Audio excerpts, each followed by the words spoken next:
Hello and welcome. This week, you guys are going to continue looking at forms of social stratification. You're also going to begin to look at crime and criminal justice. So, first and foremost, you guys are going to start looking at sexual orientation. When it comes to sexual orientation, again, you have to realize one, you have to look at the psychological side of humanity in our sex drive, in our animalistic, biological sex nature. This brings into question all of the things that humans are capable of sexually. And then when you start thinking about that, you have to start thinking about, do we need some form of social control, some kind of norms just to be able to restrict, if not contain and control some forms of sexuality? Now, this has a lot of purposes. For example, we need to have laws against rape, things along those lines, pedophilia, because those cause harm to people in society. But then you have to ask questions like, what about social norms regarding being gay, for example? Does that actually cause harm?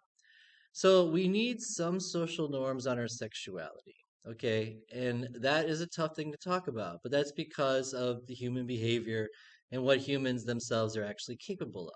Therefore, from a functionalist perspective, we need some kind of social norms regarding sexuality in order to create a stable and safe environment for people to live in, for example. However, from a conflict theory perspective, when you think about sexuality, should we be challenging some of the social norms? Should we be challenging things like heteronormativity? Should we be asking questions about what is acceptable and what is not acceptable when it comes to sexuality?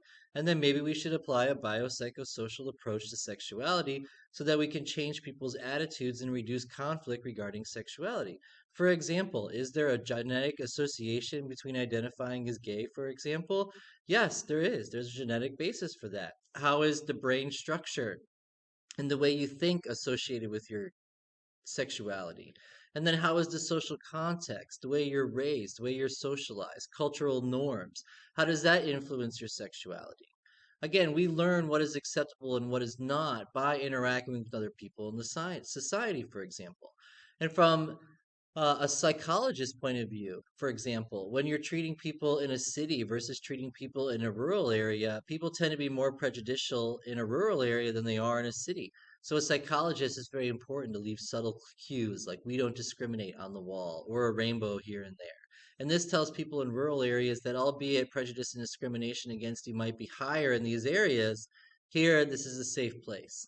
And that's important for psychologists in order to be able to treat people. They have to get them to open up and be honest and feel safe and comfortable with that person, for example.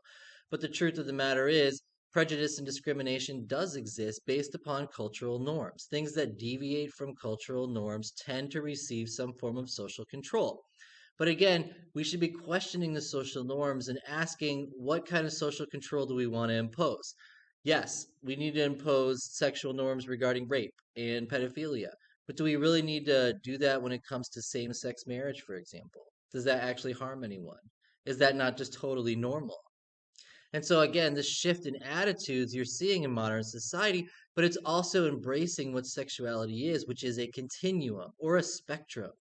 Okay, there is this range between being heterosexual and homosexual, and albeit everything in between. And in modern times, we're able to more freely express our true self because of reduced prejudice and discrimination. That's in the United States. And that's not in all places in the United States, but it's easier in modern times to say, I am gay out loud than it was back in the day. Because if it was 1980s and I said I am gay out loud, what might have happened? Would there have been some form of social control that even could have been violent and dangerous for me? So again, sexuality is a continuum. It's questionable whether anyone is truly straight or gay. Generally, people fall somewhere along that continuum.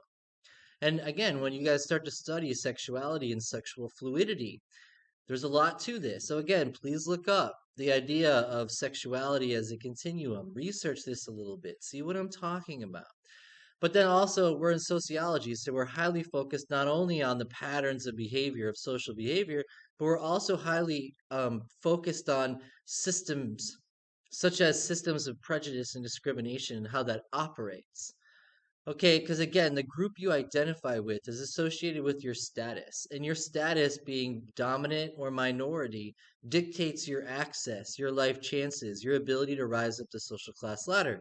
So when you start to study the association between less access to healthcare for people that identify as gay, less pay wages. Okay, you start to see these forms of discrimination that's built into the society. And all of these things do is reinforce social norms that, being straight is normal and anything else is abnormal.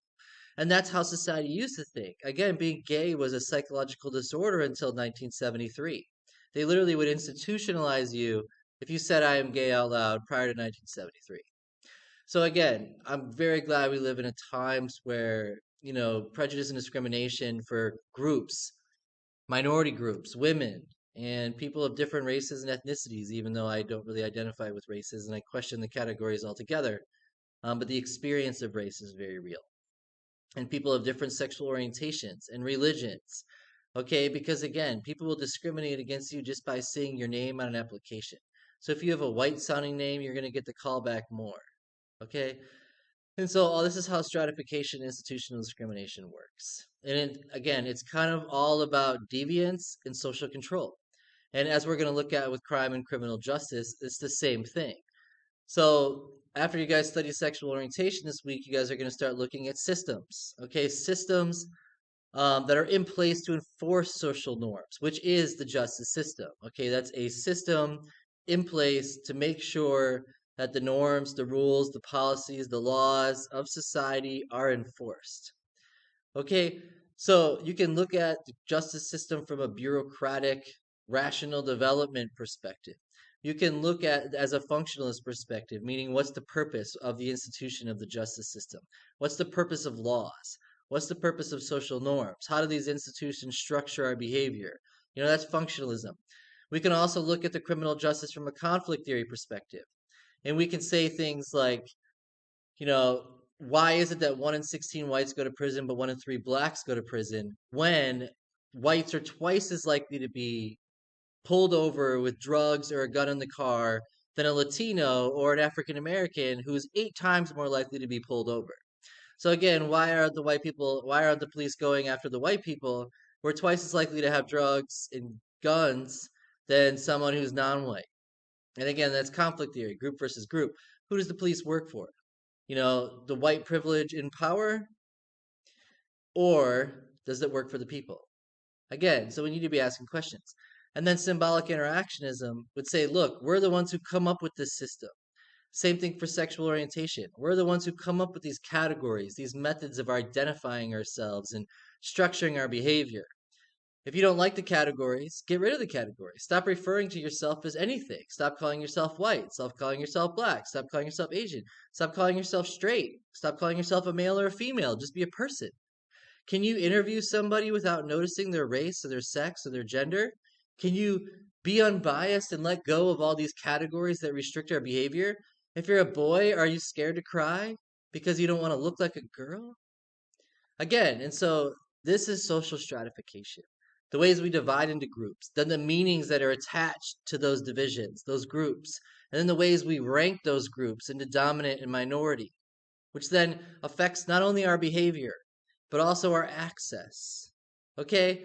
And those that are in poverty, for example, who don't get that access, and who's more likely to be in poverty? Women, people of minorities. Then they get more affected by what? Crime, injustice. We're the ones who create the system. We're the ones who are creating a system where we're targeting specific groups of people. But who are we really targeting? And it's poor people. Because again, you want to end crime? Well, let's start with an education. Okay? We can get the education, we can get the job. With the education and the job, we can get out of poverty and we can get the wealth. And once you got the education, the job, and the wealth, you can then rise up the social class ladder. Okay? You can rise up the hierarchically stratified social class ladder and make a better life for yourself. And you know what'll happen? Crime will go down. Your access to healthcare will increase. Drug use will go down. Violence will go down. Intolerance will go down. Education, jobs, ending poverty. You know, again, inequality comes from difference, not the difference itself, but the idea that we apply meanings to these differences, often negative stereotypes which directly affect our life chances, our access, our opportunity. Okay? So, again, the groups you identify with is incredibly powerful, not only for how it structures your life and your behavior and how you're socialized, how you develop that culture, but also your access, your ability to rise up, social mobility. Okay? So this week again, you guys are going to read through what's left with sexual orientation and inequality in these chapters. You're going to watch this excellent video on New York City and the trans culture. You guys are also going to do 2 discussion boards this week. Your first discussion board is looking at the LGBTQ community. You're looking at social change and you're asking how have things changed over time, for example, okay? But even though it's changed over time, does stigmatization still exist? Does prejudice and discrimination still exist? Okay, what do you guys say is the reason for the change? Why have we opened up? Our attitudes towards sex and sexuality and marriage and relationships, polyamorous growth, is this things that are happening?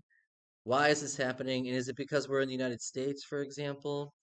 Okay, so you guys are going to write 2 paragraphs. Don't forget to respond to 2 of your classmates. And the next discussion is an open ended one.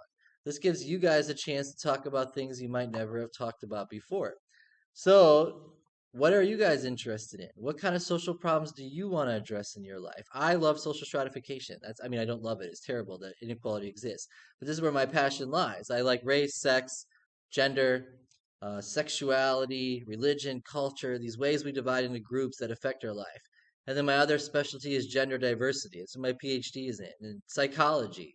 So again, I have this kind of biopsychosocial perspective of how people work.